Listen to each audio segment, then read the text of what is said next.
안녕하십니까. 더 좋은 아이큐브 고객지원센터입니다. 지금부터 25년 기속 연말정산 아이큐브 온라인 교육을 시작하도록 하겠습니다.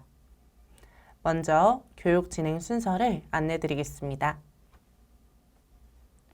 가장 먼저 아이큐브를 이용하여 연말정산 작업을 진행하실 때 유용하게 활용하실 수 있는 기능과 연말정산 작업 전 반드시 확인하셔야 할 사항을 안내드리고 2025년 변경된 주요 개정세법 내용과 개정 내용이 아이큐브에 어떻게 반영되었는지 프로그램 시연에 앞서 간단하게 확인해 보도록 하겠습니다. 이어서 아이큐브를 이용한 연말정산 작업 방법을 시연을 통해 알아보고 지급명세서 및 원천세 신고 시 프로그램 반영 방법을 확인하는 작업을 끝으로 오늘 교육을 마치도록 하겠습니다. 안내사항입니다. 아이큐브를 이용하여 연말정산을 진행하실 경우 반드시 선행하여야 할 작업을 먼저 안내드리도록 하겠습니다. 연말정산 작업 전 선행하여야 할 작업은 바로 프로그램 업데이트입니다. 프로그램 업데이트는 개정세법 및 프로그램 기능의 변경사항을 최신화하기 위해 진행하는 필수 작업사항입니다. 정기 프로그램 업데이트는 매주 화요일 오후에 배포되고 있으나 신고기간 중에 세법이나 신고서식 변경 등의 변동사항이 생기면 정기 배포일이 아니어도 수시로 업데이트가 배포될 수 있으니 신고기간 중에 항상 최신 버전의 업데이트가 유지될 수 있도록 확인해 주시기 바랍니다. 다음은 프로그램 로그인 시 메인 화면에서 확인하실 수 있는 공지사항입니다. 새로운 공지가 게시되는 경우에는 프로그램 실행 시 공지사항이 자동으로 같이 실행됩니다. 만약 공지사항 창을 확인하지 못하셨다면 메인 화면의 우측 하단 공지사항 부분에 More 버튼을 클릭하여 상세 공지사항을 확인하시거나 우측 상단에 스마트 도우미 버튼을 클릭하여 공지사항을 열어보시면 상세 공지사항을 확인하실 수 있습니다.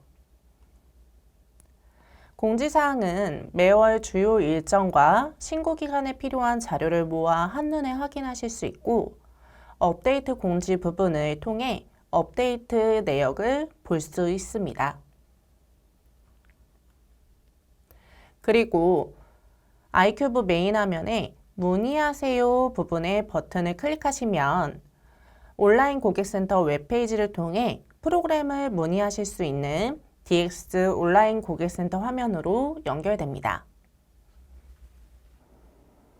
온라인 고객센터를 이용하여 상담글을 남기는 방법을 모르시는 사용자분들을 위해 간단하게 온라인 문의 방법을 알아보도록 하겠습니다. 먼저 온라인 고객센터를 실행해 주시고요. 가입된 계정이 있다면 로그인 해주시고 아직 가입하지 않은 경우라면 회원가입 이후에 문의글을 작성하실 수 있습니다.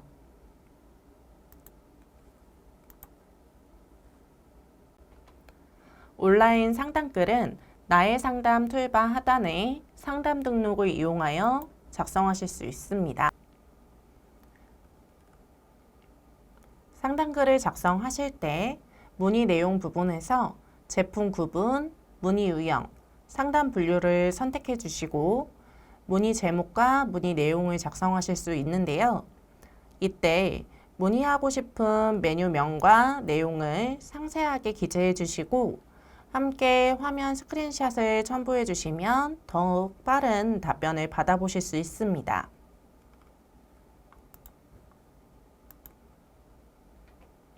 나의 상담 하단에 상담 전체 목록을 확인하여 현재 진행 중인 내역과 기존 등록한 상담 내역도 확인하실 수 있어 이력 관리가 가능합니다. DX 온라인 고객센터는 온라인 상담 신청 기능뿐만 아니라 자주 묻는 질문과 공지사항을 제공하고 있습니다.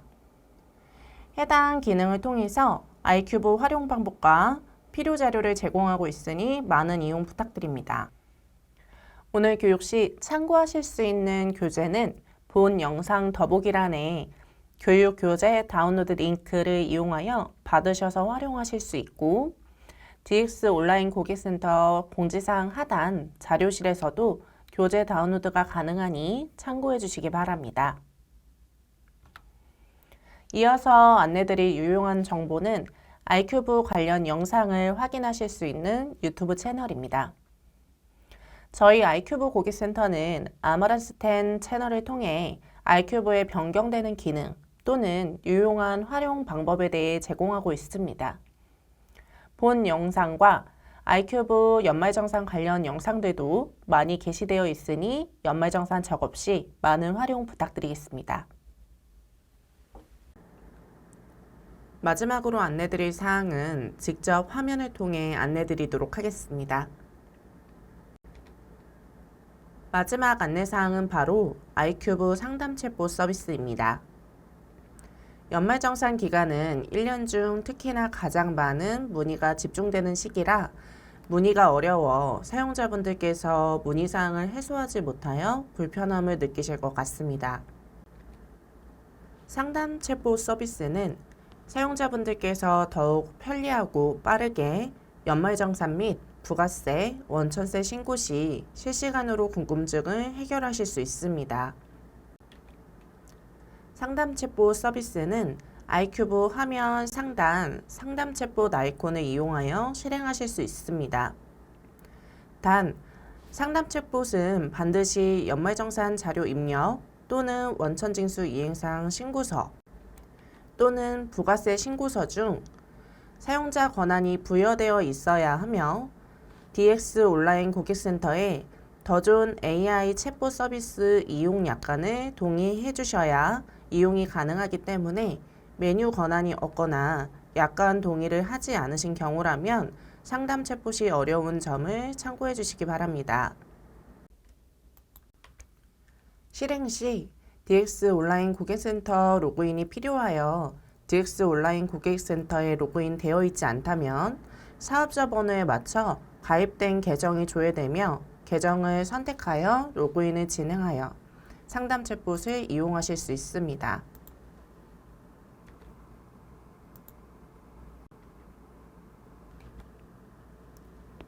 DX 온라인 고객센터가 로그인 되어 있다면 상담 챗봇 아이콘을 클릭 시 상담 챗봇 웹사이트가 바로 팝업됩니다. 팝업된 화면에서 시작하기 버튼을 클릭해 주시고 질문하려는 주제의 카테고리를 선택하여 질문을 작성하실 수 있습니다.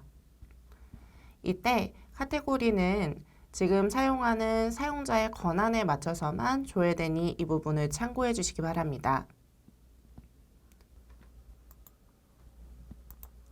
질문을 작성하실 때 문의하고자 하는 메뉴명 또는 작업을 정확하게 기재해 주시면 더욱 정확한 답변을 받아보실 수 있으니 질문 시 프로그램에 표기된 메뉴명을 함께 기재하여 문의해 주시기 바랍니다. 예시로 몇 가지 연말정산 문의를 작성해 보겠습니다. 먼저 카테고리를 연말정산 사용법으로 선택해 주시고 하단 질문란에 질문을 기재하시면 됩니다. 저는 먼저 작성해 놓았던 질문을 한번 넣어 보겠습니다.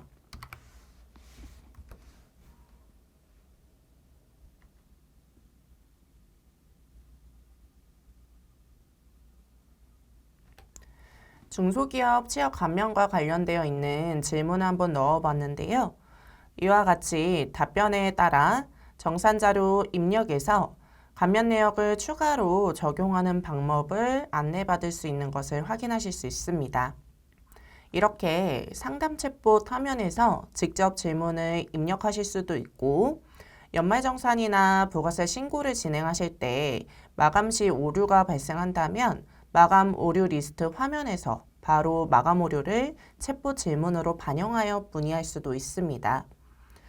그럼 마감 오류를 바로 반영하는 방법도 한번 보여드리겠습니다. 연말정산 자료 입력 화면에서 마감 시 오류가 발생하였을 때 상담 챗봇 아이콘을 클릭하여 질문을 반영할 수 있습니다. 하단에 질문이 자동으로 입력되면 엔터를 눌러 다음과 같이 답변을 받아보시고 해결 방법에 따라서 조정을 진행하실 수 있습니다. 한 가지 더 문의해 보겠습니다.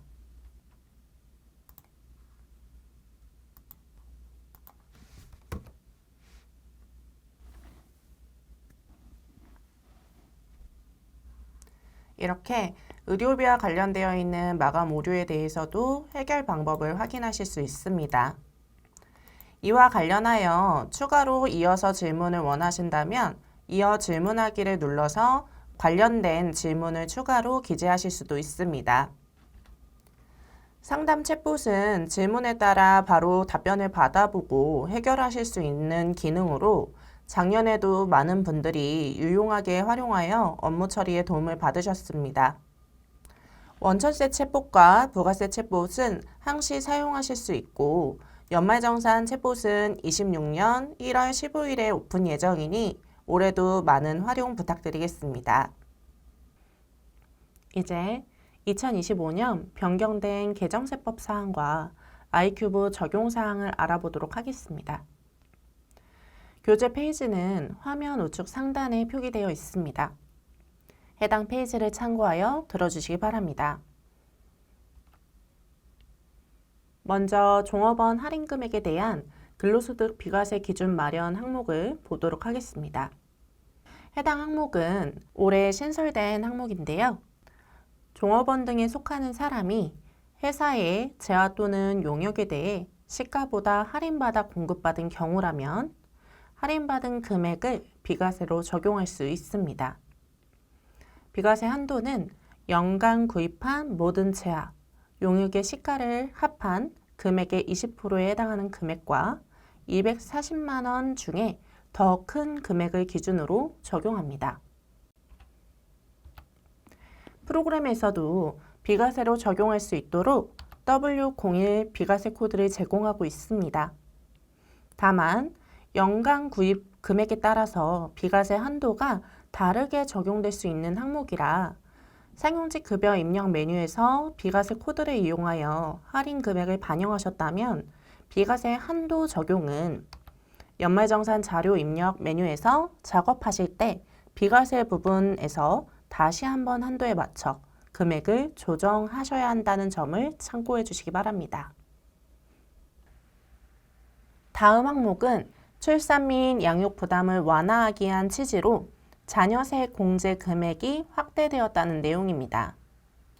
25년에는 자녀세 공제 금액이 첫째는 25만 원, 둘째는 30만 원, 셋째 이상은 인당 40만 원으로 금액이 확대되었습니다. 프로그램에도 이미 자녀세 공제 관련 업데이트가 완료되었습니다. 예시와 같이 3인의 8세 이상의 자녀 및 손자녀가 있는 경우라면 정산명세 57번 자녀 공제 금액에 3명에 해당하는 95만 원으로 표기되는 걸 확인하실 수 있습니다. 다음은 납세조합 세액공제 적용기한 연장 및 공제율 조정 등 항목입니다. 25년에는 근로자 교부금 하한이 기존 소득세액의 2에서 10%가 1에서 10%로 축소되었고 사업자 조합 교부금 항목이 폐지되었습니다. 근로자의 공제율 역시 소득세액의 5%에서 3%로 축소되었으며 적용 기한은 근로자 기준으로 27년 12월 31일로 변경되었습니다. 이어서 연금계좌 추가 납입 대상 확대 항목입니다. 기존 추가 납입 대상 외에 기초연금 수급자가 장기 보유한 부동산을 양도하는 경우 그 양도 차익에 해당하는 항목이 추가 납입 대상으로 포함되며 대상이 확대되었습니다. 납입 대상의 확대 내용은 프로그램 변동사항은 없기 때문에 다음 항목을 보도록 하겠습니다. 다음은 납세자 편의 제고의 목적으로 장애인 추가 공제를 적용받을 수 있는 장애인 구분 중 중증 환자에 해당하는 항목이 명확화되었습니다. 기존에는 항시 치료를 요하는 중증 환자였으나 개정된 내용은 중증 환자나 희귀 난치성 질환, 이와 유사한 질병, 부상 등에 인해 중단 없이 주기적으로 치료가 필요한 사람으로 의료기관의 장이 일상적인 생활에 지장이 있다고 인정한 사람으로 기존보다 명확한 기준으로 변경된 것을 확인하실 수 있습니다. 추가로 증빙으로 인정되는 서류 범위도 확대되었으니 이 부분도 확인해 주시기 바랍니다. 다음은 비거치식 분할 상환 방식 범위 명확화 부분입니다. 소득공제 요건 명확화를 통해 납세자 혼란을 방지하기 위한 취지로 개정되었는데요. 25년에는 기존의 없던 거치 기간을 1년 이내로 하고 상환 월수에 비례하여 매년 상환하는 금액 기준을 명확화하였습니다. 기존과 다르게 매년 상환 금액에 대한 계산 방식이 변경되었으니 이 부분을 확인해 주시기 바랍니다. 이어서 조세특례 제한법에 대한 개정 내용입니다. 해외 우수인재 K테크 패스 보유자 소득세 감면 항목을 먼저 보도록 하겠습니다. 기존에도 지원하고 있던 외국인 기술자 소득세 감면에 대한 내용으로 기존 적용 대상 외에 첨단사업 긴제혁신특별법에 따라 우수 해외 인재가 추가되었다는 내용입니다. 적용 시기는 25년 2월 28일 이후에 해외 인재 인증을 받은 분부터 적용됩니다. 이어서 성과공유 중소기업 경영상과급에 대한 세액 공제에 대해 공제율 인하와 적용기한이 연장되었다는 내용입니다. 기존 경영성과금을 지급한 중소기업에 대한 소득세, 법인세 세액공제 공제율이 15%였으나 10%로 공제율이 인하되었으며 적용기한은 27년 12월 31일로 연장되었습니다. 성과공유 중소기업에 종사하는 근로자에 대한 소득세 감면 항목도 동일한 내용으로 기한이 27년 12월 31일로 연장되었습니다. 중소기업 인력 유입 촉진과 자산 형성 확대 지원을 위해 핵심 인력 성과 보상 기금의 소득세 감면 적용 기한이 27년 12월 31일로 연장되었으며 감면 요건으로 기존 성과 보상 기금에 5년 이상 가입한 중소 중견 기업의 근로자에서 3년 이상 가입한 중소 중견 기업의 근로자로 변경되었습니다. 추가로 예외사항으로 폐업, 해산 등으로 기업의 부득이한 사유로 중도 해지한 경우에도 감면을 받을 수 있도록 항목이 신설되었으니 내용을 참고해 주시기 바랍니다. 다음은 기부금 공제 관련 항목으로 고향사랑 기부금 세액공제 적용 한도 확대와 특별재난지역 공제율 상향에 대한 내용입니다. 25년에는 고향사랑 기부금 한도가 기존 500만 원에서 2천만 원으로 대폭 상향되었습니다. 또한 특별재난지역에 대한 공제율 항목이 추가되었는데요. 특별재난지역에 고향사랑 기부를 한 경우 10만 원 이하는 기존과 동일하게 적용되고 10만 원을 초과하는 분에 대해서는 30%의 공제율이 적용됩니다. 특별재난지역 고향사랑 기부금은 특별재난지역 선포일로부터 대통령령이 정하는 기간 내에 기부를 한 경우 한정하여 적용받을 수 있으니 이 부분을 주의해 주시기 바랍니다. 프로그램 적용 내용입니다. 연말정산 자료 입력 메뉴에서 기부금 명세 탭에서 고향사랑 기부금과 고향사랑 기부금 특별재난으로 각 항목을 분류하여 등록하시고 공제율을 적용할 수 있도록 수정되었습니다. 기부금 명세에서 반영한 내역에 따라 정산 명세에서도 고향사랑 기부금 그리고 특별재난에 해당하는 항목이 분류되어 조회되는 것을 확인하실 수 있습니다. 이때 예시 화면과 같이 일반 고향사랑 기부금과 특별재난기부금이 동시에 발생한 경우라면 일반 고향사랑 기부금 내에 10만 원 이하의 금액의 공제율을 반영한 이후에 초과 금액을 15%로 적용하고, 그리고 특별재난기부금은 전액 모두 10만 원 초과분의 계산식으로 반영되는 것을 참고해 주시기 바랍니다. 다음은 노란우산공제 세제지원 강화 부분에 소기업 소상공인 공제부금에 대한 소득공제 한도 상향 및 대상 기준 완화 내용을 보시겠습니다. 25년 기준으로 법인 대표자 적용 기준이 완화되어 총급여 8천만 원 이하의 법인 대표자라면 소득공제를 적용받을 수 있도록 개정되었습니다. 소득공제 한도 또한 기존에는 4천만 원 이하, 4천만 원에서 1억 원 구간, 1억 원 초과로 분류하여 한도를 적용하였으나 25년부터 4천만 원부터 6천만 원 구간, 6천만 원부터 1억 원 구간으로 구간이 나뉘어졌고, 각 공제 한도는 4천만 원 이하는 600만 원, 4천만 원에서 6천만 원은 500만 원, 6천만 원에서 1억 원은 400만 원, 1억 원 초과는 200만 원 한도로 조정되었습니다. 프로그램을 보시면 연말정산 자료 입력 메뉴에 정산 자료 입력에 소기업 소상공인 공제 부금에 해당하는 공제 한도가 적용된 것을 확인하실 수 있습니다. 다음은 주택 청약 종합저축 세대지원 적용 대상 확대 부분입니다. 기존에는 무주택 세대주의 경우에만 소득공제를 적용받았으나 25년부터 무주택 세대주 및 세대주의 배우자도 소득공제를 적용받을 수 있도록 대상이 확대되었습니다. 프로그램에서도 연말정산 자료 입력 메뉴, 부양가족 명세 하단에 주택 공제 정보 탭에 세대주의 배우자 항목이 추가된 것을 확인하실 수 있습니다. 청년형 장기집합 투자증권 저축 소득공제에 대한 적용 기한이 25년 12월 31일 가입분까지 연장되었습니다. 적용 대상 근로자가 있다면 적용 기한을 다시 한번 확인해 주시기 바랍니다. 다음은 신설된 개정 내용으로 24년 신설되었던 혼인세 공제와 관련된 부분입니다.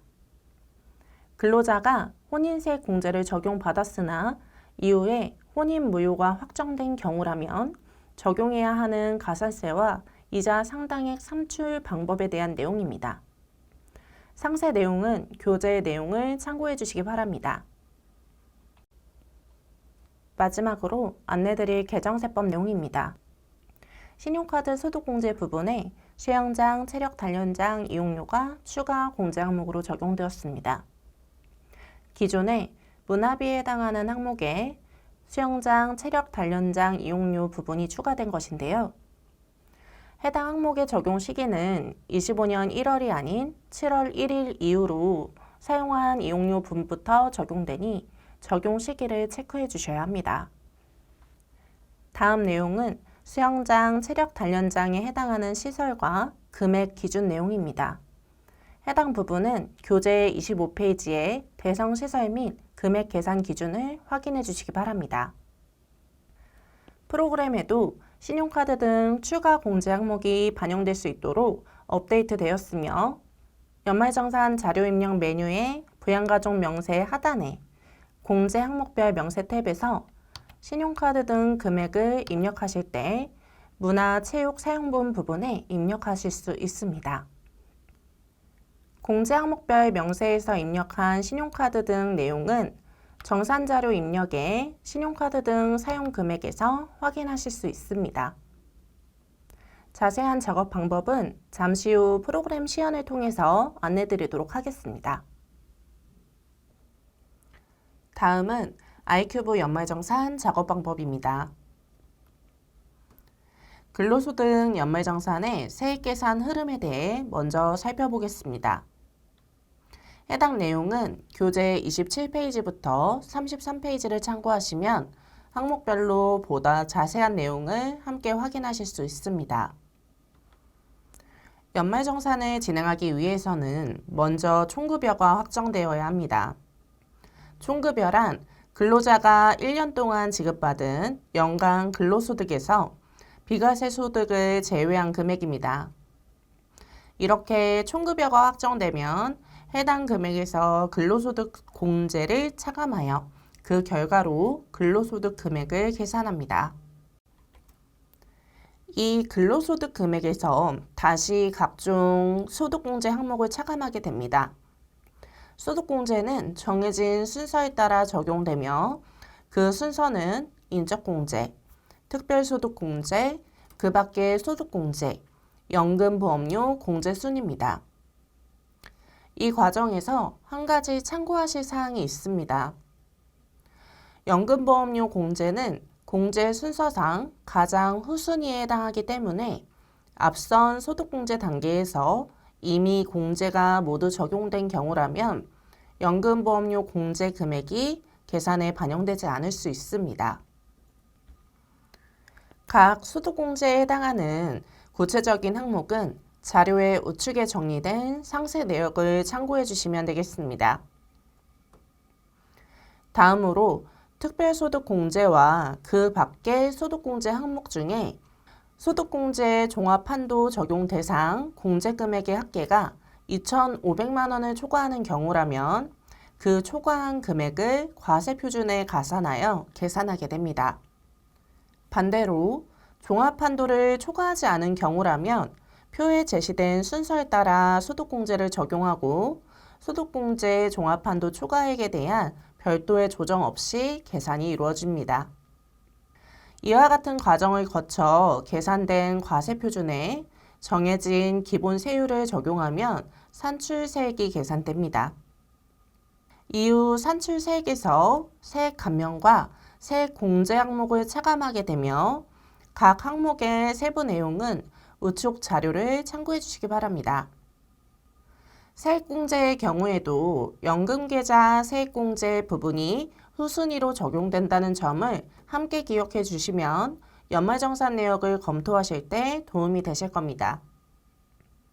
산출세액에서 적용 가능한 모든 세액 감면과 세액 공제를 차감한 금액이 결정세액이며 마지막으로 확정된 결정세액에서 당해 연도 과세기간 동안 근로자가 이미 납부한 기납부세액을 차감하면 차감징수세액이 계산됩니다. 이때 차감징수세액이 음수인 경우에는 환급이고 양수인 경우에는 납부로 처리됩니다.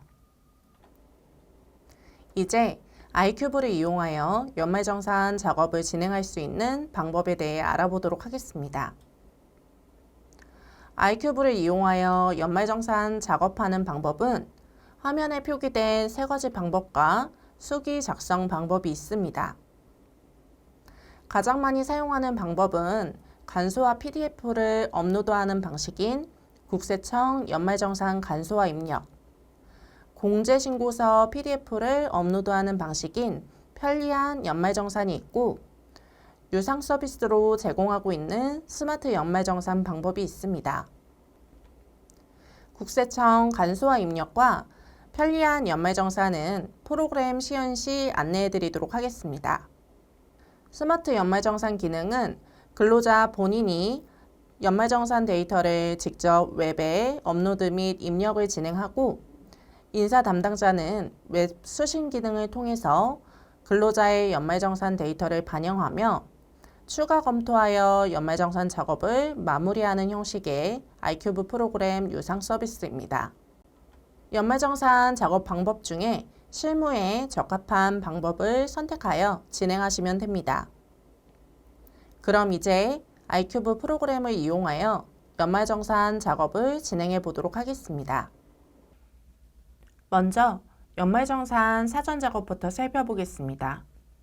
사전 작업은 매월 급여 작업 시 이미 확인하셨던 사항이라면 바로 연말정산 작업을 진행하셔도 무방합니다. 다만 연말정산은 1년 중 가장 중요한 신고 절차인 만큼 다시 한번 확인하신 후 진행하시는 것을 권장드립니다. 인사정보 등록 메뉴부터 보겠습니다. 인사정보 등록 메뉴는 근로자의 인적사항을 최초로 등록하는 메뉴입니다. 여기에서는 연말정산과 직접적으로 관련 있는 부분만 살펴보겠습니다. 인적정보 화면입니다. 인적정보 항목 중에 특히 내외국인 구분, 주민등록번호, 외국인 등록번호 부분이 중요합니다. 해당 부분은 연말정산 신고 시 근로자를 식별하는 기준으로 사용되는 필수 입력 항목입니다. 내외국인 구분을 내국인으로 선택하면 주민등록번호 부분이 활성화되고 외국인으로 선택할 경우 외국인 등록번호 부분이 활성화됩니다. 만약 근로자가 외국인인 경우라면 외국인 등록번호를 기재하실 때 중간에 하이픈 없이 기재하셔야 이후 신고 시 오류가 발생하지 않으니 이 부분을 주의해 주시기 바랍니다. 그리고 외국인인 경우라면 하단의 국적 신고용 부분에 해당하는 외국인의 국적을 같이 선택해 주셔야 합니다. 해당 화면에서 이어서 거주정보 부분에서 연말정산 관련 항목을 보도록 하겠습니다.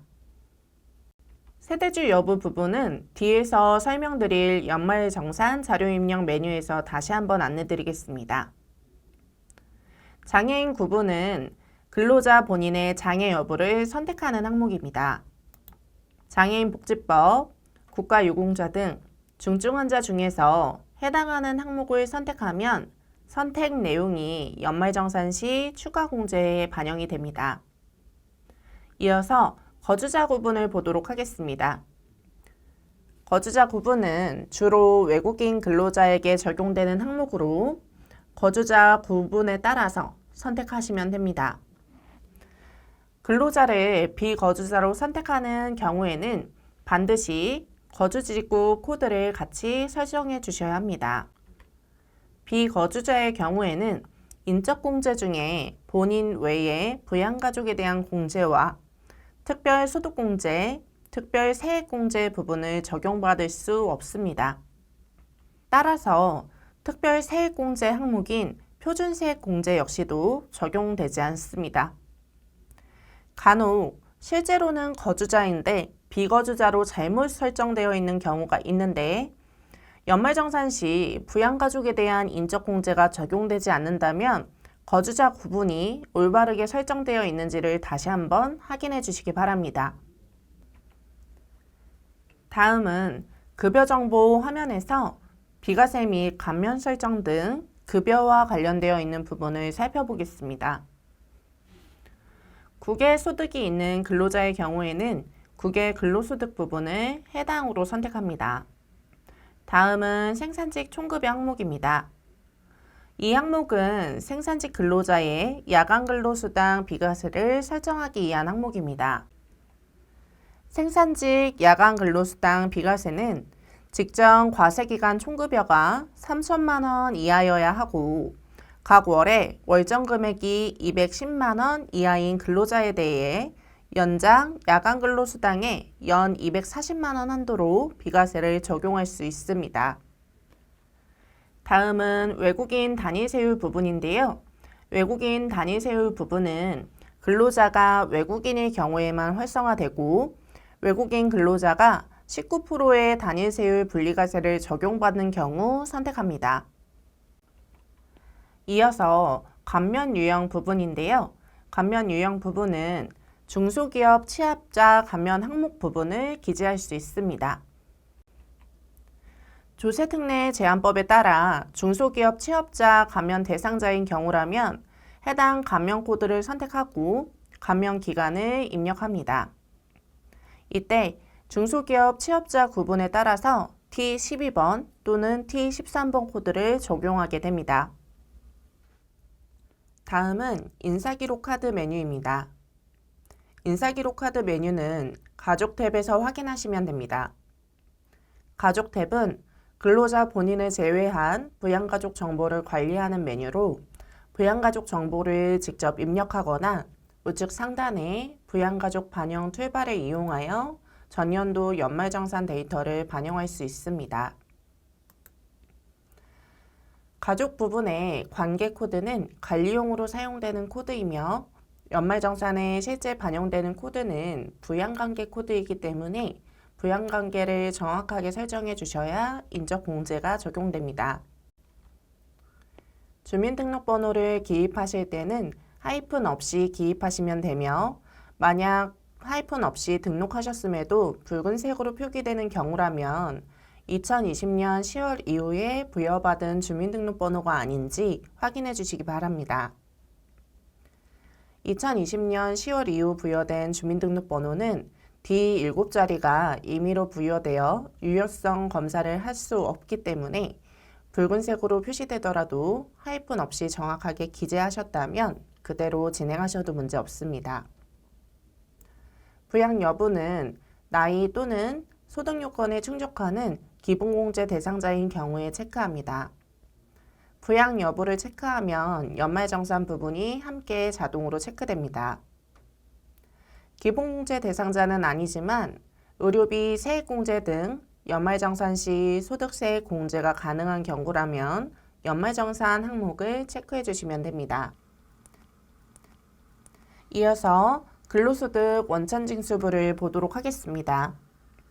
해당 메뉴는 상용직 급여 입력 또는 근로소득 일괄 입력 메뉴에서 입력한 근로자의 급여 내역을 종합적으로 확인하실 수 있습니다. 그리고 편리한 연말정산 엑셀 파일을 다운로드 받을 수 있는 부분이기도 하여 연말정산 작업 시 매우 중요한 부분이라고 볼 수 있습니다. 하단 항목을 확인해 보도록 하겠습니다. 먼저 총급여 항목인데요. 총급여 항목은 과세로 설정되어 있는 지급 항목의 금액과 비과세 항목 중에 한도를 초과한 금액이 반영되고 그리고 근로소득 일괄 입력 메뉴를 이용하셨다면 해당 메뉴에 입력된 급여 총액과 상여 총액도 함께 반영됩니다. 스크롤을 우측으로 이동해 보시면 비과세 소득 부분을 확인하실 수 있는데요. 비과세 소득 부분은 지급 항목 중 비과세 유형이 설정되어 있는 항목에 금액이 반영됩니다. 비과세 소득 지급 명세서 작성 대상 여부에 따라서 분류되어 조회되며 지급 명세서 작성 대상 여부는 소득세 공제 환경 설정 메뉴에서 확인하실 수 있습니다. 다음은 감면세액 부분을 보도록 하겠습니다. 감면세액 부분은 세액 감면 대상자인 경우라면 감면 적용된 소득세 내역을 확인하실 수 있는 부분으로 감면세액이 200만 원 한도 내에서 기중에 얼마나 적용받았는지를 확인하실 수 있습니다. 다음은 차감 원천징수액 부분입니다. 차감 원천징수액은 매월 급여에서 원천징수된 기납부 세액 부분입니다. 해당 부분은 연말정산 자료 입력 메뉴의 정산명세 부분에 기납부 세액 부분으로 반영됩니다. 마지막으로 보실 부분은 징수 의무자 자체증빙 지출액 부분입니다. 이 부분은 연금보험, 건강보험, 고용보험 금액과 인사급여 환경설정 메뉴에 설정되어 있는 사회보험 정산 항목도 모두 포함되어 반영됩니다. 만약 연말정산 작업 중이나 작업 이후에 근로소득 원천징수부 부분을 다시 확인하셔야 되는 경우가 있다면 연말정산 자료 입력에서 추가 입력한 기타 근로소득 금액은 가장 마지막 급여월에 반영되니 이 점을 참고해 주시기 바랍니다. 지금까지 연말정산 사전 작업에 대해 안내드렸습니다. 이제 연말정산 자료 입력 메뉴에서 연말정산 진행 방법을 알아보겠습니다. 다음은 연말정산 자료 입력 메뉴입니다. 연말정산 자료 입력 메뉴에서 계속근무자의 연말정산을 진행하실 때는 정산 연월을 2025년 13월로 설정해 주셔야 합니다. 1월부터 12월까지의 정산 연월은 중도퇴사자를 반영하실 때 이용하시고 계속근무자인 경우라면 13월로 작업하셔야 합니다. 13월로 설정하시고 조회를 눌러주신 후에 추가로 반영할 대상자를 대상자 선정을 이용하여 적용합니다.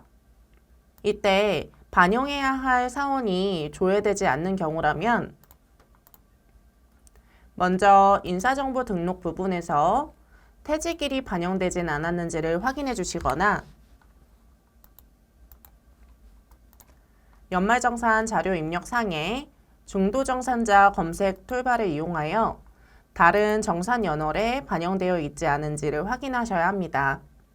이때 중도 퇴사자가 아님에도 반영이 되어 있는 경우라면 해당하는 정산 연월로 조회하셔서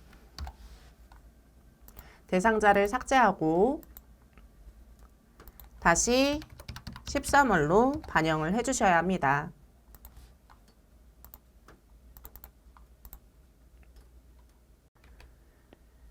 이렇게 대상자를 반영하셨다면 우측에 정보가 반영이 되는데요. 이때 부양가족 명세 부분에는 앞서 인사기록 카드에서 부양가족을 등록하시고 부양가족을 등록하실 때 부양 여부와 연말정산 부분을 체크하셨다면 부양가족 명세 부분이 자동으로 반영됩니다.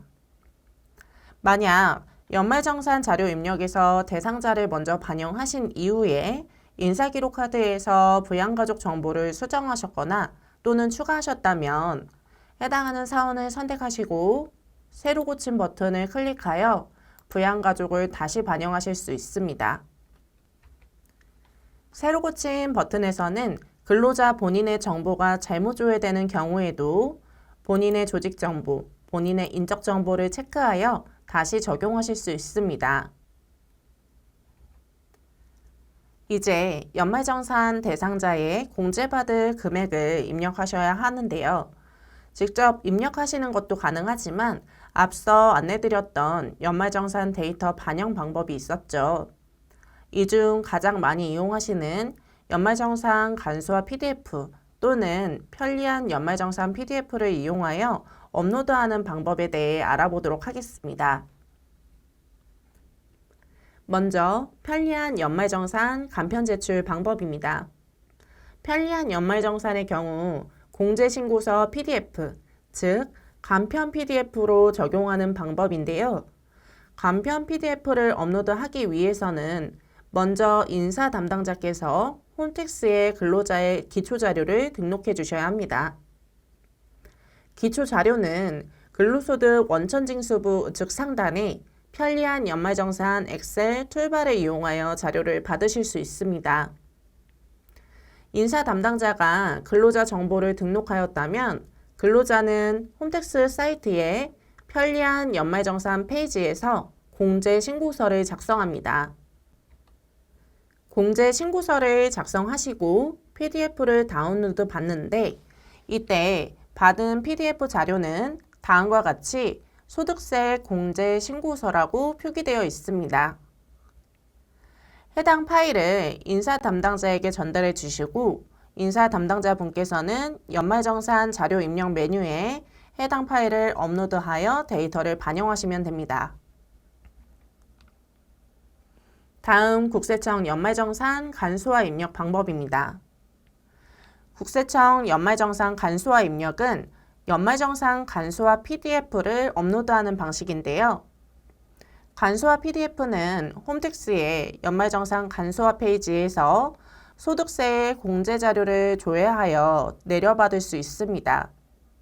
해당 파일과 같이 공제 항목에 따라서 부양가족별 정보를 받으실 수 있습니다. 국세청 연말정산 간소화 입력은 국세청 연말정산 간소화 입력 메뉴를 통해서 대상자 조회 후 PDF 파일을 업로드 하실 수 있는데요. 해당 방법은 시연을 통해서 자세하게 안내드리도록 하겠습니다.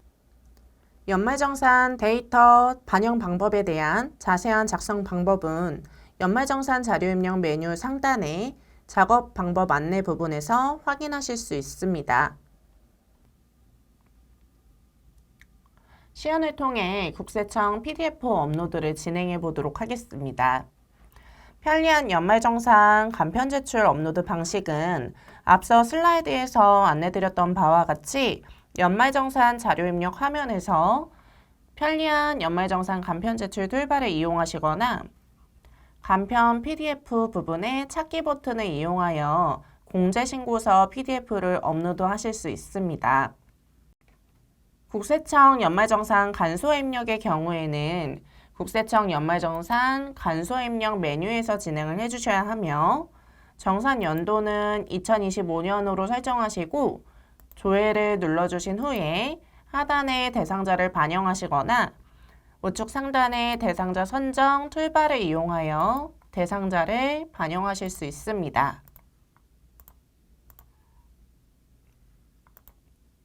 이때 대상자가 반영되지 않았거나 또는 대상자는 반영되었는데 부양가족이 적용되지 않은 경우라면 먼저 연말정산 부분에 대상자를 반영하시고 부양가족 명세를 등록해 주셔야 합니다.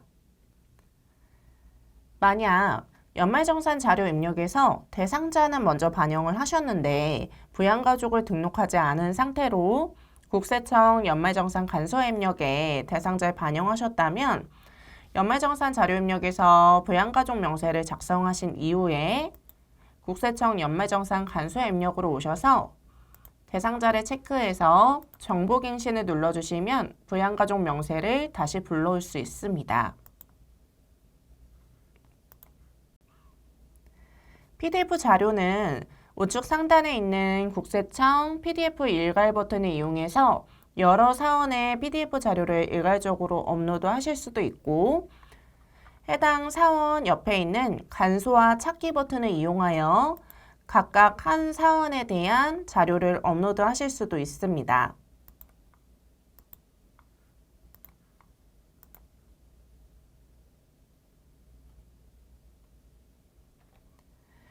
PDF 업로드가 반영되었다면 데이터는 각 봉제 항목별로 확인하실 수 있습니다. 이때 일부 노란색으로 보여지는 부분들이 있는데요. 이 노란색으로 보여지는 부분은 자동으로 연말정산 자료 입력에 반영할 수 없는 공제 항목입니다. 해당 항목이 공제 대상 항목이 맞다면 직접 연말정산 자료 입력 메뉴에서 입력해 주셔야 합니다.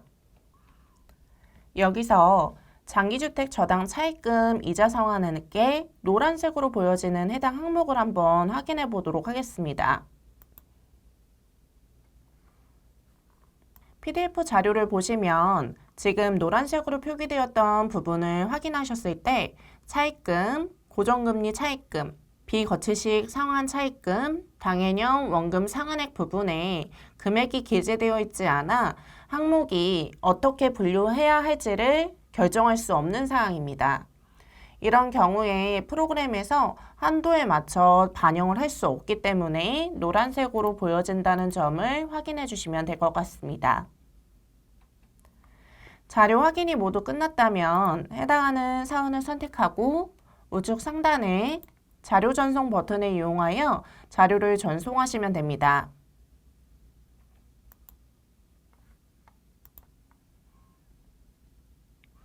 전송이 완료되었다면 연말정산 자료 입력으로 돌아와서 해당 사원의 데이터를 추가 입력하여 작업을 완료해 주시면 됩니다. 이제 입력된 자료를 기준으로 연말정산 자료 입력을 설명드리겠습니다. 연말정산 자료 입력은 여러 탭으로 나뉘어져 있습니다. 각 항목을 어떤 부분에 입력해야 하는지 봐주시면 도움이 되실 것 같습니다. 먼저 부양가족 명세를 보겠습니다. 연말정산 시 반영할 부양가족 정보를 반영하는 기능으로 입력된 내역에 따라서 인적 공제가 반영됩니다. 주민등록번호와 부양관계를 선택하시면 해당 항목에 따라서 기본 공제, 경로 우대, 자녀 공제 부분이 자동으로 체크됩니다.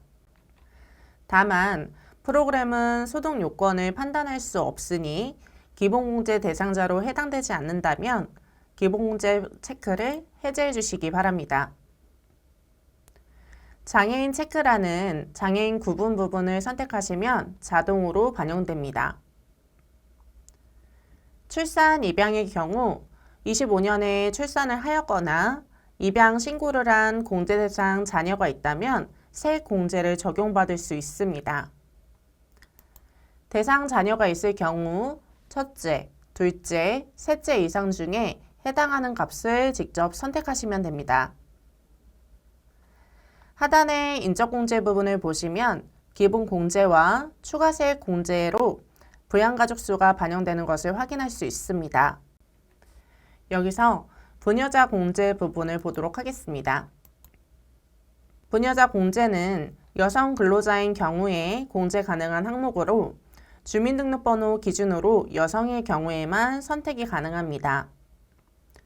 근로소득 금액이 3천만 원 이하인 여성 근로자 중 배우자가 있거나 배우자는 없지만 기본공제 대상자 부양가족이 있는 세대주의 경우에 연 50만 원의 추가 공제가 가능합니다. 바로 하단 한부모 가족은 배우자가 없는 근로자로서 기본공제 대상자 중에 직계 비속 또는 입양자가 있다면 연 100만 원의 공제가 가능합니다.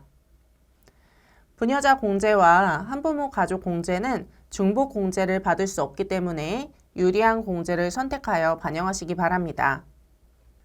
다음 혼인세 공제 부분은 24년에 신설된 항목으로 24년부터 26년 사이에 혼인신고를 한 거주자인 경우라면 50만 원의 세액공제를 적용받을 수 있습니다. 이번 연도 2025년에 혼인신고를 한 거주자라면 해당으로 선택해 주시면 됩니다. 부양가족에 대한 등록 및 인적공제 설정이 모두 완료되었다면 이제 근로자가 적용받을 수 있는 부양가족이 지출한 공제 대상 금액을 입력하셔야 합니다. 부양가족의 지출 금액은 공제 항목별 명세 탭에서 입력하실 수 있습니다. 공제 항목별 명세 탭은 각 부양가족별로 등록하실 수 있도록 반영되어 있습니다. 각 부양가족별로 입력을 하셔야 하는 이유는 부양관계나 나이 요건, 장애인 여부 등에 대한 사항에 따라서 소득공제, 세액공제 항목이 반영되기 때문입니다. 대표적으로 의료비가 그런 경우인데요. 자세한 내용은 의료비 부분을 확인하며 말씀드리기로 하고 먼저 공제 항목별 명세의 나열 순서에 따라 말씀드리도록 하겠습니다. 먼저 보험료 부분을 보겠습니다. 보험료 부분은 보장성 보험료와 장애인 보장성 보험료를 입력하는 부분입니다. 해당 부분은 근로자 본인이 기본공제 대상자를 피보험자로 하여 지출한 보험료가 있다면 공제받을 수 있습니다. 그리고 이 부분에서 건강보험, 고용보험에 대한 금액도 확인하실 수 있습니다. 건강보험, 고용보험 부분은 급여에서 작업한 내역이 반영되는데 만약 급여 작업 시 반영하지 못한 금액이 있거나 추가로 반영해야 할 지역 보험료가 있다면 하단에 건강지역, 고용지역 부분에 기재해 주시면 됩니다. 다음 의료비 부분은 의료비 명세 부분에서 작성하셔야 되는 부분으로 정산자료 입력을 설명드릴 때 안내드리도록 하겠습니다. 다음은 교육비입니다. 교육비 항목은 각 부양가족별로 지출한 교육비를 입력합니다. 교육비는 근로자 본인의 교육비는 공제 한도 없이 적용할 수 있으며 직계 존속을 제외한 부양가족이라면 나이 제한 없이 구분에 따라서 한도가 다르게 적용됩니다. 만약 부양가족 중에 장애인이 있다면 장애인의 특수교육비는 직계 존속을 포함해서 모두 다 공제 한도 없이 적용할 수 있습니다. 다음은 신용카드 등 부분입니다. 앞서 개정세법에서 안내드렸던 25년 7월 1일 이후에 이용한 수영장, 체력 단련장 이용 금액은 문화체육분 사용분 부분에 반영하실 수 있습니다. 단, 문화체육 사용분 부분은 총급여 7천만 원 이하자만 적용이 가능한 부분이니 이 점을 참고해 주시기 바랍니다. 그리고 형제 자매가 사용한 신용카드 사용분은 공제 대상이 아닌 점도 확인 부탁드리겠습니다. 다음은 기부금 부분인데 기부금도 의료비와 마찬가지로 기부금 명세 부분에서 작성하시는 부분이기 때문에 이 부분도 정산자료 입력을 설명드릴 때 같이 안내드리도록 하겠습니다. 이렇게 의료비와 기부금 부분을 제외하고 나머지 공제 항목별로 데이터를 등록하는 방법을 안내드렸고, 다음은 주택공제 정보 부분을 보도록 하겠습니다. 주택공제 정보 부분은 주택자금, 주택마련 저축공제, 월세, 세공제의 공제요건을 적용하기 위한 목적으로 반영하는 부분입니다. 세대주 구분과 무주택자 해당 여부를 체크하는 부분으로 세대주 구분 부분에는 이번에 추가된 세대주의 배우자 부분이 있으니 이 부분을 확인해 주시기 바랍니다. 근로자가 주택 요건에 해당한다면 이 부분에서 체크를 진행하셔도 되고, 여러 근로자에 대해 반영하실 경우에는 상단 일괄 적용 버튼을 이용하여 구분을 일괄적으로 적용하실 수 있습니다. 다음은 종전근무지 부분을 보도록 하겠습니다. 이 부분은 근로자가 당해년도 기중에 입사를 하였을 때 전근무지가 있거나 종근무지가 있는 경우 또는 납세조합에 가입되어 있는 경우에만 작성하는 항목입니다. 종전근무지 구분을 선택하신 후에 회사명과 사업자 등록번호와 같은 정보를 기입해 주시고, 정보를 기입하신 후에 우측에 보시면 정산 항목 부분이 있습니다. 정산 항목 부분은 종전근무지로부터 받은 근로소득 원천징수 영수증에 따라 작성하시면 됩니다. 이때 근로자가 전 근무지에서 감면을 적용받은 경우라면 감면 기간과 감면 소득 부분을 반드시 기재해 주셔야 합니다. 그 외에 사회보험 정보를 기입해 주시고, 하단 소득세 부분은 반드시 결정세액 부분으로 기재해 주셔야 합니다. 입력하신 내용은 정산자료 입력 부분에 급상여 부분에 자동으로 반영이 되며, 정산 명세 부분을 보시면 기납부세액 종근무지 부분에 소득세 부분이 반영되는 것을 확인하실 수 있습니다.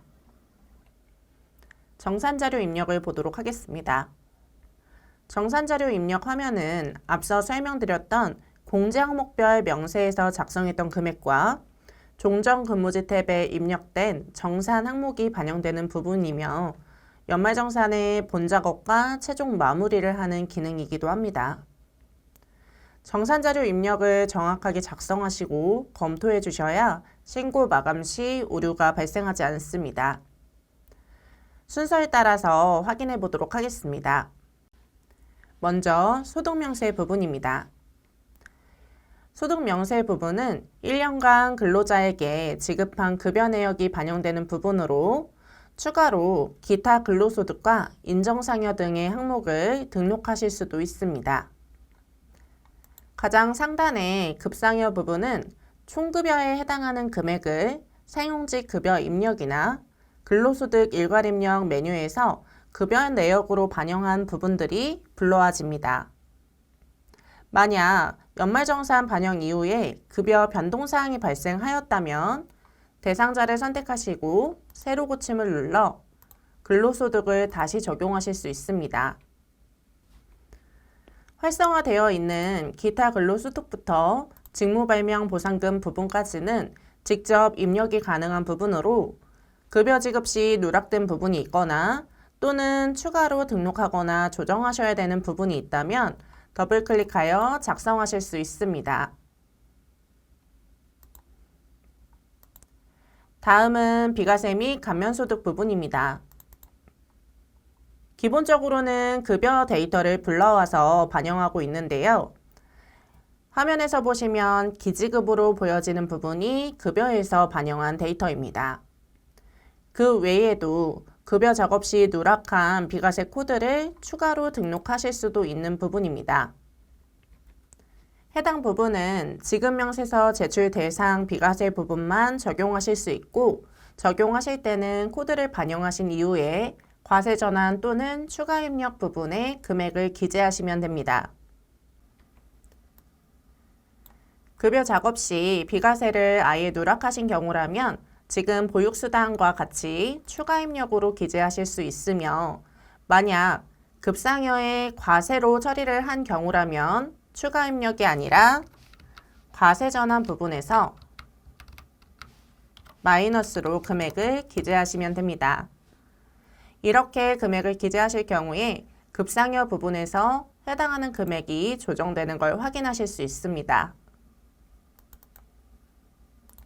이번에 신설된 종업원 할인금액 비과세 같은 경우는 비과세 한도 부분이 연말정산 부분에서 확정되기 때문에 급여에서 적용하였던 비과세 부분에서 한도에 맞춰서 조정할 금액을 과세 전환 부분에 기재해 주시면 됩니다. 이때 과세에서 비과세로 금액을 전환하실 경우에는 음수의 금액으로 입력을 하시고 지금처럼 비과세에서 과세로 전환하실 때는 양수의 금액으로 기입을 하시면 됩니다. 감면 대상자인 경우에도 이 부분에서 감면 소득을 등록하셔야 하며 등록한 코드와 금액에 따라서 우측 세액 감면 부분에 적용이 됩니다. 이 부분은 세액 감면 부분에서 다시 한번 말씀드리도록 하겠습니다. 다음은 연금보험료 공제 부분입니다. 국민연금 부분은 상용직 급여 입력 메뉴나 근로소득 일괄 입력 메뉴에서 입력한 국민연금 금액이 있다면 자동으로 반영이 됩니다. 만약 공적연금 가입자라면 급여 입력 메뉴에서 입력한 내역이 사학연금으로 등록한 내역이 있다면 국민연금 외 공적연금 부분으로 적용됩니다. 국민연금에 대하여 그 외 지역보험을 납입한 경우이거나 또는 급여 지급 시에 누락한 금액이 있다면 국민연금 지역 부분에서 추가 입력을 하실 수 있습니다. 이어서 특별소득 공제 부분을 보도록 하겠습니다.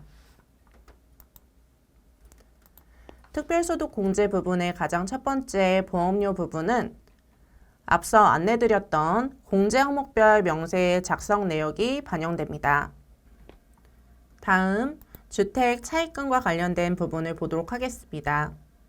주택임차 차입금 원리금 상한액 부분은 더블클릭하여 상한액의 상세 정보를 기입하실 수 있는데 이때 대출기간의 상한액 내용은 상단 금액만 기재해 주시면 되며 만약 거주자 간 거래가 있는 경우라면 상한액 명세서를 모두 작성해 주셔야 합니다.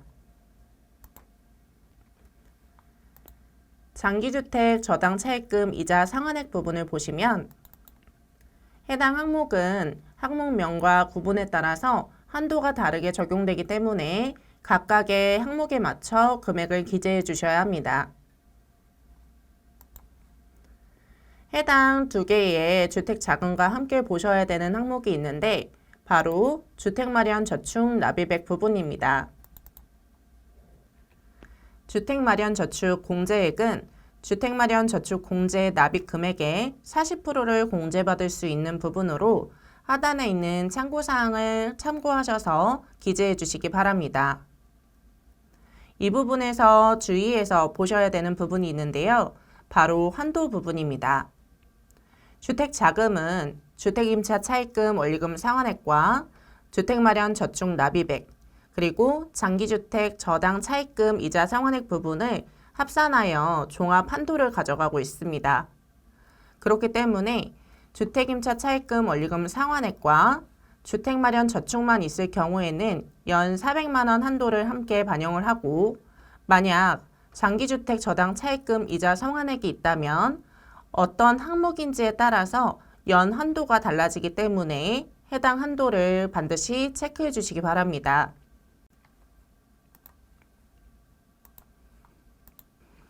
이어서 그 밖의 소득공제 부분을 설명드리겠습니다. 먼저 이번에 개정된 소기업 소상공인 공제 부금 부분입니다.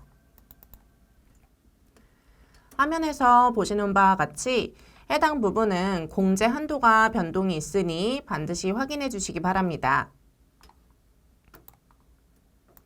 다음은 신용카드 등 사용금액 부분인데요. 이 화면에 조회되는 사용 금액은 앞서 보셨던 공제 항목별 명세 부분에 입력한 금액이 합산되어 조회되는 것입니다. 신용카드 등 사용 금액은 정산 명세 부분에서 신용카드 산출 과정 부분을 클릭하여 보시면 계산 방법을 확인하실 수 있습니다.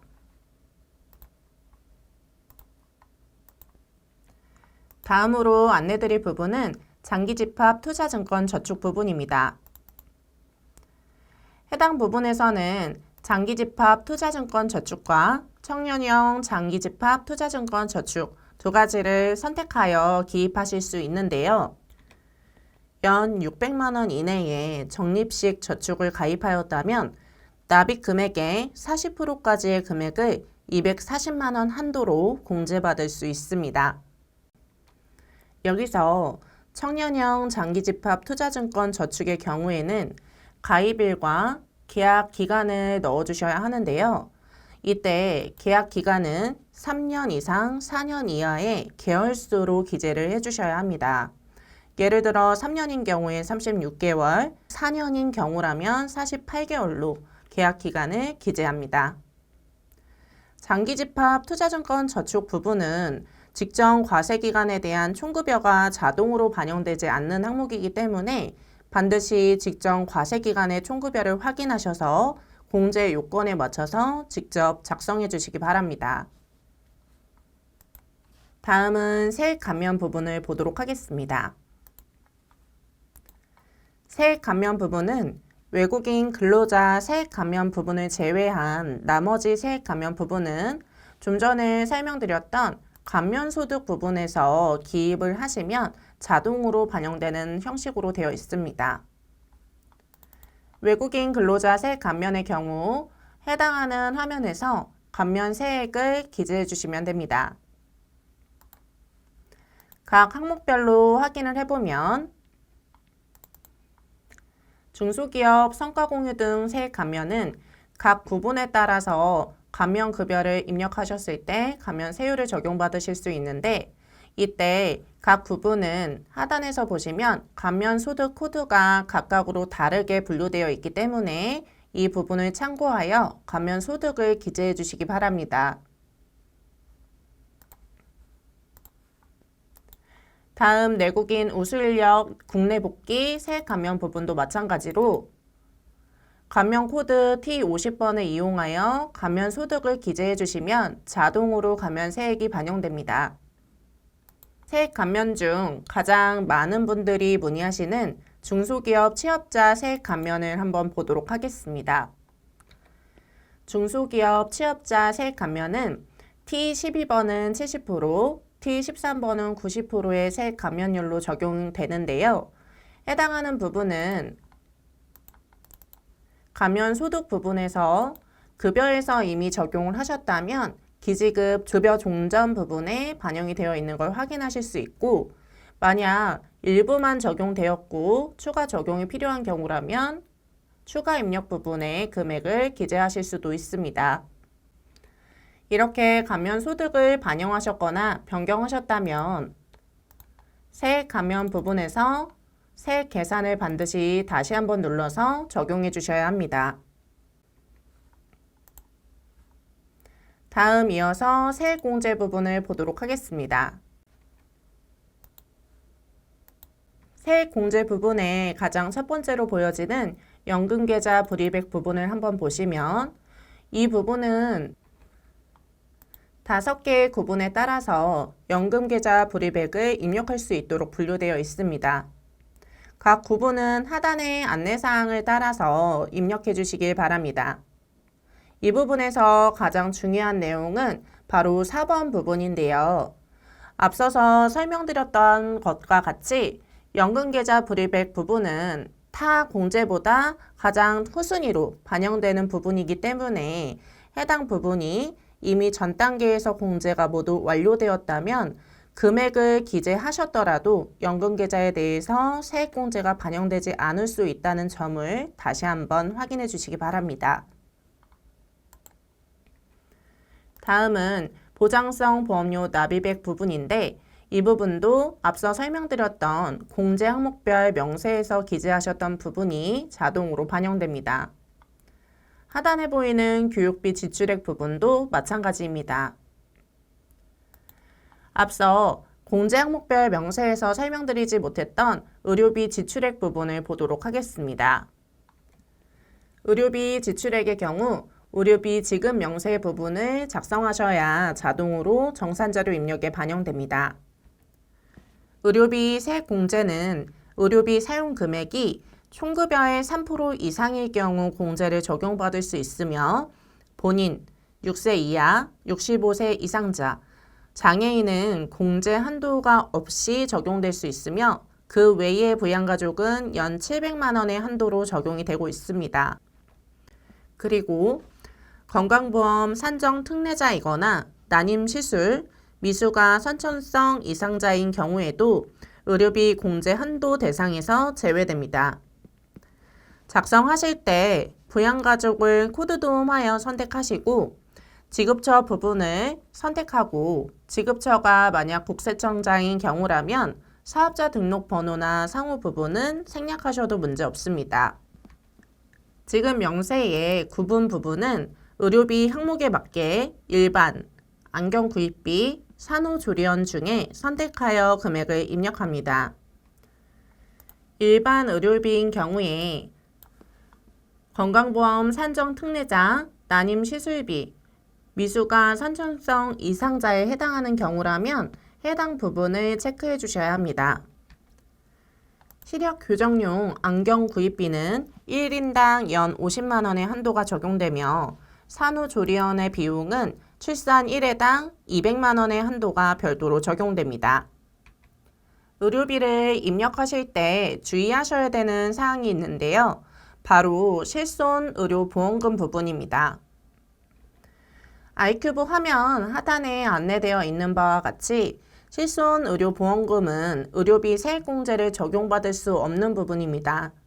그렇기 때문에 미리 실손의료보험금 금액을 확인해 주시고 수령한 금액은 지급명세의 실손의료비 보험금 부분에 입력하셔야 의료비 공제 대상 금액에서 차감됩니다. 그리고 실손의료보험금 부분은 당해 사용 의료비를 초과할 수 없으니 이 부분도 참고해 주시기 바랍니다.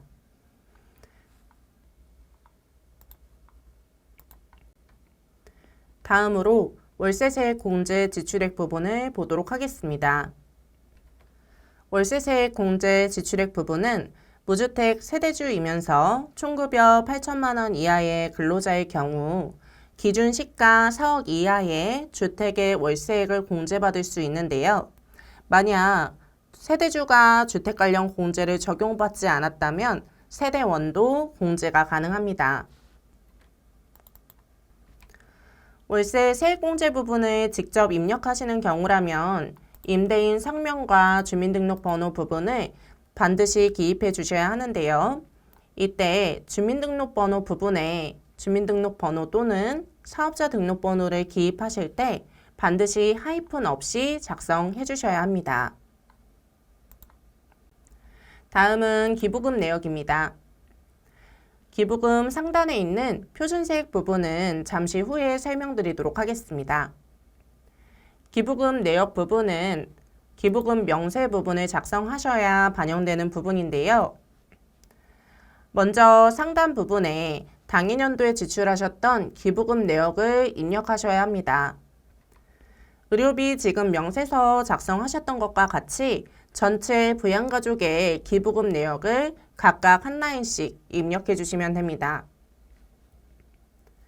기부금 명세에 작성된 기부금 내역은 부양가족 명세 부분에 공제 항목별 명세 부분의 기부금으로 각각 반영됩니다. 기부금은 유형에 따라서 기부금을 반드시 기입해 주셔야 하는데요. 이때 유형 중 정치자금 기부금, 우리 사주조합 기부금, 고향사랑 기부금의 경우에는 본인의 기부금 공제만 가능하기 때문에 기부자 부분을 선택하실 때 본인만 조회되는 것을 확인하실 수 있습니다. 기부자 부분을 선택하신 후에 기부 명세 부분을 기입하시는데 이때 13번 공제대상 기부금액 부분에 금액을 기입하시면 됩니다.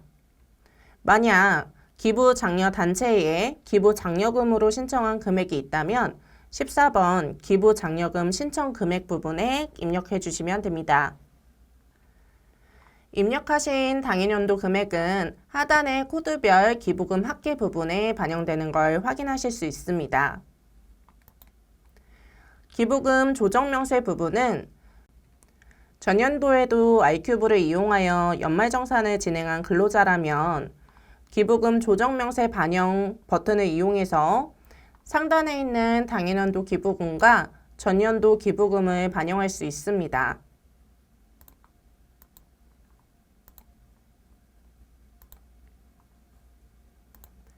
만약 전년도에 아이큐브를 사용하지 않았거나 전년도 기부금이 반영되지 않는 경우라면 직접 작성을 하실 수도 있습니다.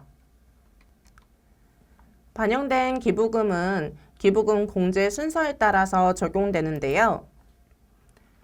2월 기부금이 있는 경우라면 해당 순서를 확인해 주시기 바랍니다.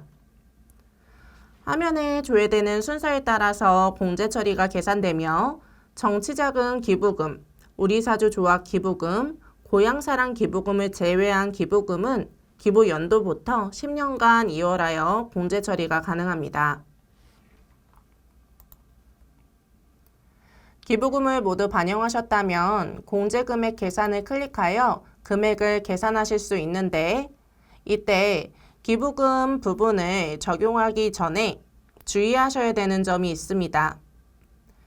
기부금 공제 금액은 지금 보시는 안내사항과 같이 다른 공제 항목을 모두 반영하신 이후에 마지막으로 적용해 주셔야 하며 표준세액 공제 적용 등으로 계산 금액이 조정이 필요한 경우라면 자동 조정되지 않기 때문에 직접 수정해 주시기 바랍니다. 공제 금액 계산을 진행해 보도록 하겠습니다. 금액 계산 버튼을 클릭하면 공제가 가능한 경우 해당 연도 공제 금액 부분에 반영이 되고 실세 공제 부분에 적용되는 것을 확인하실 수 있습니다. 마지막으로 표준세액 공제 부분을 설명드리겠습니다.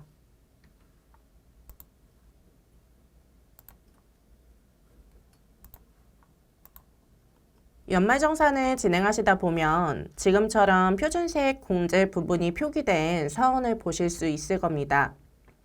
표준세액 공제가 적용된 사원은 특별소득공제, 특별세액공제, 월세세액공제 항목에 공제대상 금액이 있다고 하더라도 정산명세상 공제 금액과 세액공제액이 계산되지 않습니다. 이 이유는 연말정산 시 근로자가 특별소득공제, 특별세액공제, 월세세액공제를 신청하지 않은 경우에 연 13만 원의 근로소득의 종합소득 산출세액에서 표준세액 공제를 적용받을 수 있는데요. 아이큐브 프로그램에서는 해당 근로자의 결정세액, 즉 내야 되는 세액을 확인했을 때 앞서 말씀드렸던 세 가지 공제 항목을 적용한 경우와 표준세액 공제를 적용한 경우를 비교해서 근로자가 더 유리한 쪽으로 자동 적용을 하고 있습니다. 표준세액 공제 대상자에 대한 공제 금액이나 공제 세액은 프로그램 사용자가 임의로 수정하실 수는 없습니다. 근로자가 표준세액 공제가 적용되었다면 지금과 같이 표준세액 공제 계산 부분을 확인하셔서 계산 내역 부분을 확인해 주시기 바랍니다. 지금 보시는 바와 같이 정치자금 기부금이나 또는 고향사랑 기부금, 우리사주 조합 기부금이 있는 경우라면 해당 기부금 항목은 표준세액 공제 계산 시 비교 대상 항목에서 제외되는 항목이기 때문에 표준세액 공제 대상자도 적용받을 수 있습니다. 하지만 일반 기부금에 해당하는 경우라든지 특례 기부금의 경우에는 표준세액 공제 적용을 받을 경우에 중복 공제를 할 수 없는 항목이기 때문에 정산 명세에 반영되지 않습니다.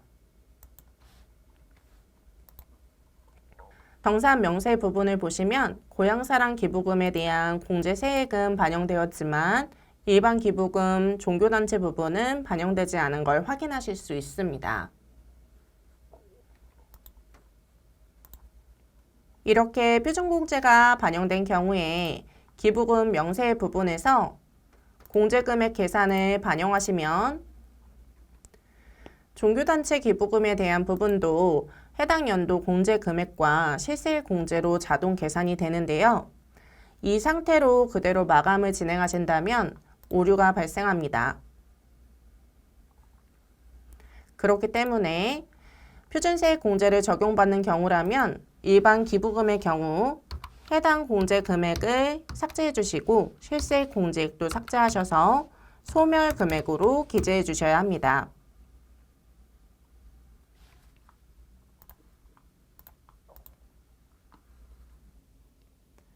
다음은 연말정산 자료 입력 메뉴에서 입력 반영한 데이터의 결과에 따라 확인하실 수 있는 정산 명세 탭을 보겠습니다. 정산 명세 탭은 사용자가 입력한 내용에 따라서 공제 순서에 맞춰 실제 근로자가 공제받을 수 있는 항목과 차감징수 세액을 확인하실 수 있습니다. 연말정산을 마감하지 않았다고 하더라도 작업 중에 참고하실 수 있도록 제공되고 있는 근로소득 원천징수 영수증에 미리 보기와 같은 기능이라고 보실 수 있습니다. 정산 명세는 소득공제의 경우 대상 금액과 공제 금액을 확인해 주셔야 하고 세액공제의 경우 공제 대상 금액과 세액 공제액 부분을 확인해 주시면 됩니다. 이때 공제 금액 부분과 세액 공제액 부분의 금액이 기재되어 있어야 실제로 공제가 가능한 항목이니 이 부분을 주의해 주시기 바랍니다. 이러한 공제 내역들을 모두 다 반영하여 결정세액이 산출되고 결정세액에서 기납부 세액을 차감하면 차감징수세액을 확인하실 수 있습니다. 정산명세 부분은 각 한 사원에 대한 정산 내역을 확인하시는 메뉴이기 때문에 혹시 전체 사원에 대한 연말정산 내역을 확인하셔야 되는 경우라면 연말정산 현황 메뉴를 이용하시는 것이 편리합니다. 연말정산 현황을 조회하실 때는 정산 연호를 먼저 설정해 주셔야 하는데요.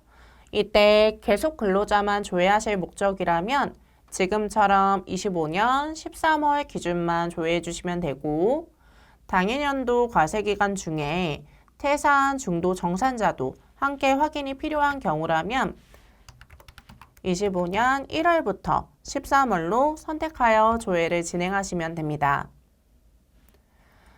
이 화면에서 공제 현황 부분을 보시면 연말정산 자료 입력에서 작업하셨던 모든 내용을 확인하실 수 있습니다. 이때 마감 구분에 따라서 조회되는 리스트와 총계가 다르게 보여질 수 있으니 마감 구분 부분을 선택하는 걸 주의해 주시기 바랍니다. 모든 연말정산 대상 사원의 검토가 끝났다면 연말정산 자료 입력 메뉴에서 마감을 진행해 주셔야 합니다. 마감 과정은 근로자의 소득정산 내역을 지급명세서로 제출하기 위한 마지막 검토 및 확정을 하는 단계입니다. 사원을 체크를 해주시고 마감 버튼을 클릭하여 오류가 없는 사원이라면 바로 정상 마감 처리가 되고 오류가 있는 경우 마감 체크리스트에 오류 내용이 조회됩니다.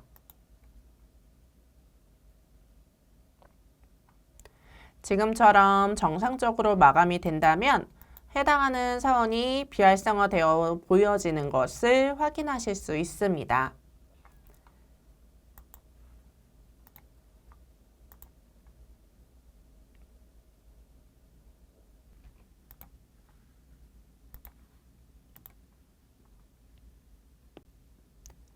만약 화면과 같이 오류가 발생하였다면 상단 챗봇 아이콘을 이용하여 해결 방법을 확인하신 후에 데이터를 확인하고 다시 한번 마감을 진행해 주셔야 합니다.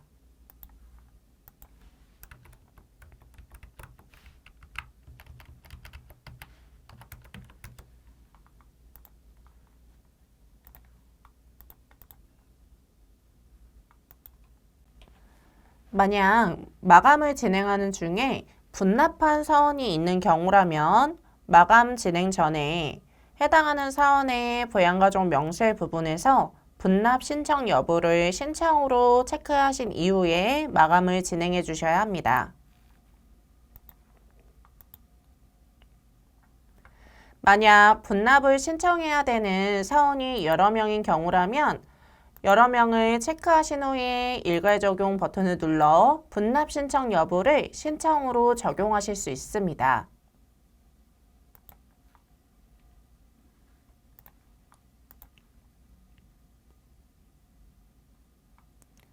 분납 신청을 한 사원의 경우에는 연말정산 납부세 계산 메뉴에서 정산연도를 25년으로 설정하신 후에 대상자 선정을 통해 반영을 하시고 해당 사원에 분납 처리된 세액을 확인하셔서 2월과 3월에 각 소득세와 지방소득세를 조정하실 수 있습니다. 세액 확인이 모두 끝났다면 선택하여 마감 처리해 주시면 됩니다. 여기까지 분납 신청 방법까지 연말정산을 이용하여 연말정산 데이터를 반영하는 방법에 대해서 설명드렸습니다. 프로그램은 연말정산 데이터를 편리하게 반영하여 관리할 수 있도록 도움을 주는 용도이며 모든 공제 요건을 판단하여 반영할 수는 없습니다. 인사 담당자께서는 PDF 파일 업로드 이후에 사원별로 소득, 세액 공제 항목이 정상적으로 반영이 되었는지 다시 한번 검토해 주시기 바랍니다. 마지막으로 마감된 데이터를 근로소득 원천징수 영수증에서 확인해 보겠습니다. 근로소득 원천징수 영수증도 마찬가지로 계속 근로자에 대한 데이터를 확인할 경우에 정산연월 13월로 설정하여 조회하시면 됩니다. 근로소득 원천징수 영수증은 연말정산 자료입력 메뉴에서 마감된 데이터만 조회되기 때문에 대상자가 조회되지 않는다면 대상자를 선택하여 마감 처리하신 이후에 확인해 주셔야 합니다.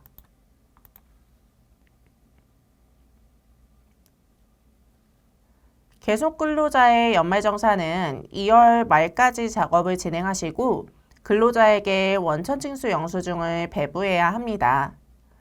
i큐브에서는 근로소득 원천징수 영수증에서 직접 인쇄 출력을 하실 수 있거나 또는 우측 상단에 메일 보내기를 이용하여 급여 명세서와 같은 형식으로 이메일을 전송하실 수 있습니다. 이와 같이 근로소득 원천징수 영수증에 대해서 모두 배부가 끝났다면 급여로 연말정산 소득세와 지방소득세를 반영하시는 경우가 있는데요. 이러한 경우라면 사용직 급여 입력 메뉴에서 급여를 지급하시는 그 해당하는 기속 연월을 설정하신 이후에 대상자를 선택해 주시고 우측 상단에 있는 연말정산 버튼을 클릭하여 계속근무자에 대한 연말정산 내역을 체크하여 급여로 반영해 주시면 됩니다.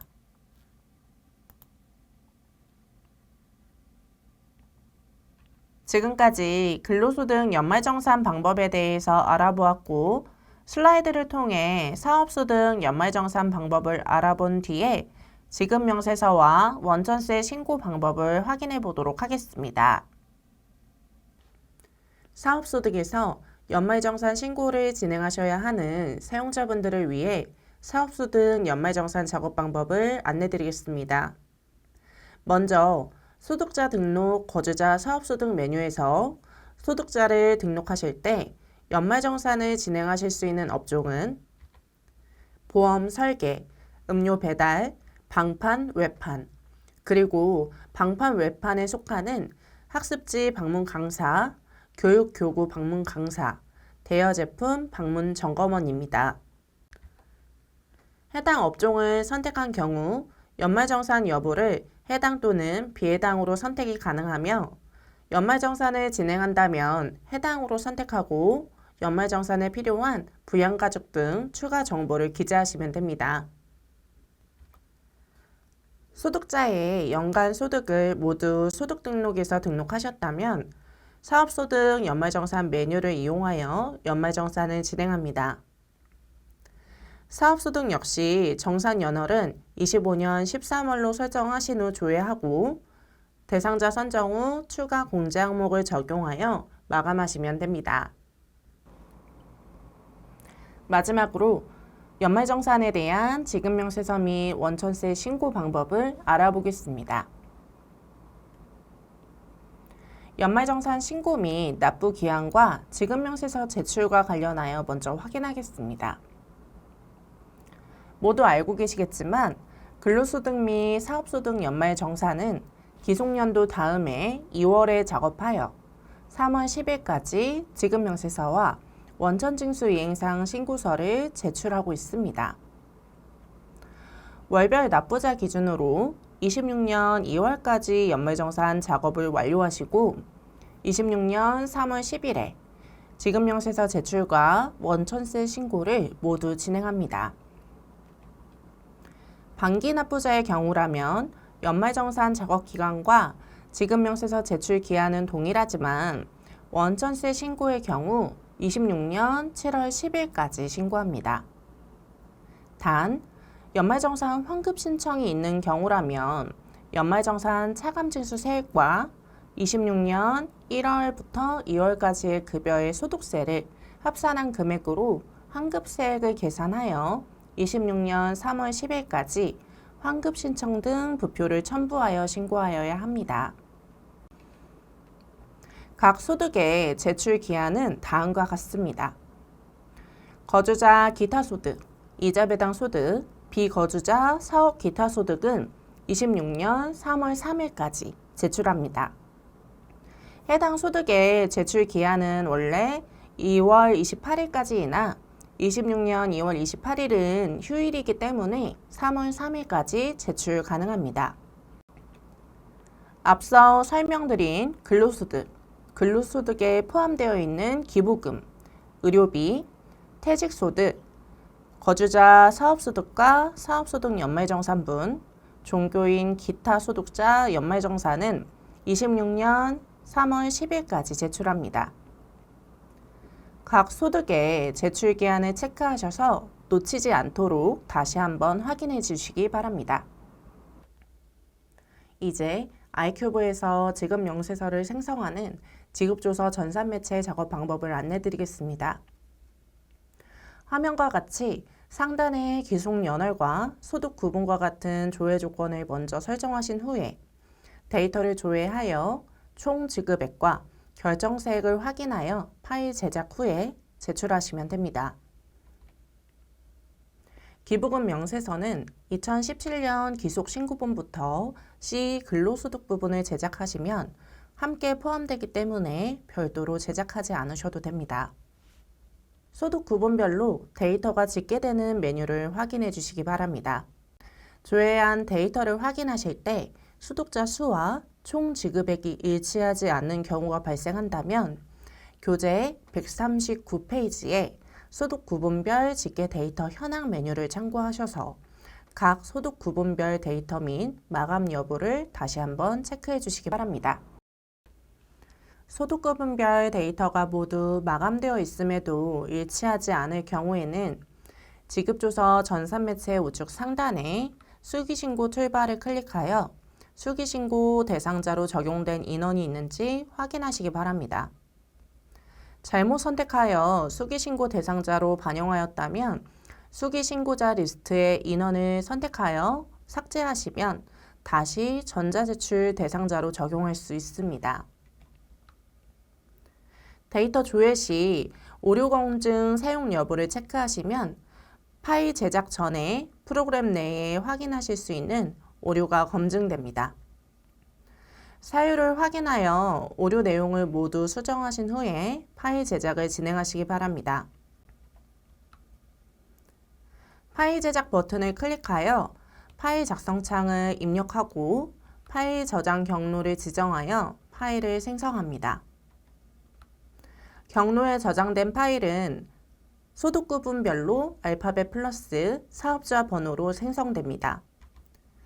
생성된 파일은 홈택스에서 지급 명시서로 제출하시면 됩니다. 다음은 원천징수 이행상 신고서입니다. 원천징수 이행상 신고서의 신고 방법은 앞서 안내드린 바와 같이 월별 납부자와 반기별 납부자에 따라 작성 방법이 다른데요. 이 중 많은 분들이 적용하시는 월별 납부 방법을 안내드리겠습니다. 먼저 신고 기속과 지급월이 같은 경우 신고서를 작성하는 방법입니다. 제출 연도는 2026년으로 설정하시고 신고서를 추가합니다. 연말정산 신고는 신고 지급 연월이 모두 2026년 2월로 되어 있어야 하며 26년 3월 10일 제출할 수 있도록 작성해야 합니다. 이때 근로소득 데이터 반영 기준은 일반 데이터 반영 2번, 연말정산 소득세 반영 2번으로 선택하여 짓게 합니다. 이와 같이 설정하면 매월 지급되는 급여도 함께 반영되는데요. 예시 화면과 같이 신고 구분은 매월과 연말 부분에 체크되며 주 화면을 보면 근로소득의 경우 A01 간이색 자료와 A04에서 06 부분에 연말정산 자료가 조회됩니다.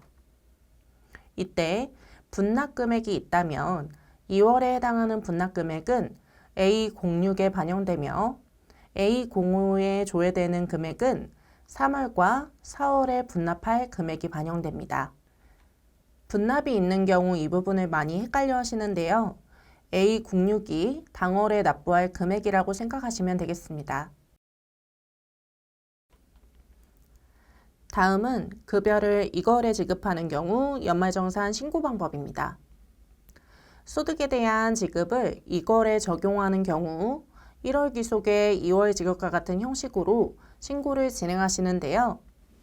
이때 매월 신고서 작성보다 먼저 연말정산에 대한 신고서를 2월 기속의 2월 지급 기준으로 작성해야 합니다.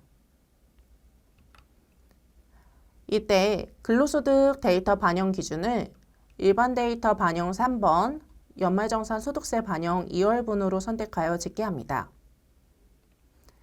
이렇게 적용하시면 신고서의 신고 구분 부분에 연말로 체크되고 연말정산 부분의 데이터만 반영되는 것을 확인하실 수 있습니다. 이렇게 짓게 된 연말정산 소득세가 환급일 경우라면 1월 기속 2월 지급 급여 데이터 신고서에 반영해야 합니다. 먼저 1월 기속 2월 지급분 신고서를 생성하고 근로소득 데이터 반영 기준은 일반 데이터 반영 1번, 연말정산 소득세 반영은 미적용으로 선택하여 적용합니다. 짓게 된 신고서는 신고 구분은 매월로 체크되고 데이터는 A01 간이색만 반영됩니다. 해당 신고서에서 전월문서 부분에 연말정산 신고서를 선택하여 반영하면 연말정산 환급분을 1월 기속 2월 지급 신고서로 적용할 수 있습니다. 이렇게 적용하시면 하단 12번 전월 미환급세액 부분에 연말정산 소득세 환급분이 적용되는 것을 확인하실 수 있습니다. 당월 납부세액은 당월 조정 환급세액에 반영되고 20번 차월 2월 환급세액이 계산됩니다. 이렇게 데이터를 반영하신 후 이행사항 신고서는 관련 부표를 추가 작성하여 마감하신 후에 전자신고 파일을 제작하여 홈택스로 신고하시면 됩니다. 부표 작성 방법은 신고서 작성 요령을 확인하여 진행해 주시기 바랍니다. 지금까지 25년 기속 연말정산을 대비하실 수 있도록 개정된 세법과 함께 알큐브 기능을 안내드렸습니다. 오늘 설명드린 내용이 여러분에게 도움이 되어 연말정산 작업이 수월하게 진행되실 수 있길 바랍니다. 감사합니다.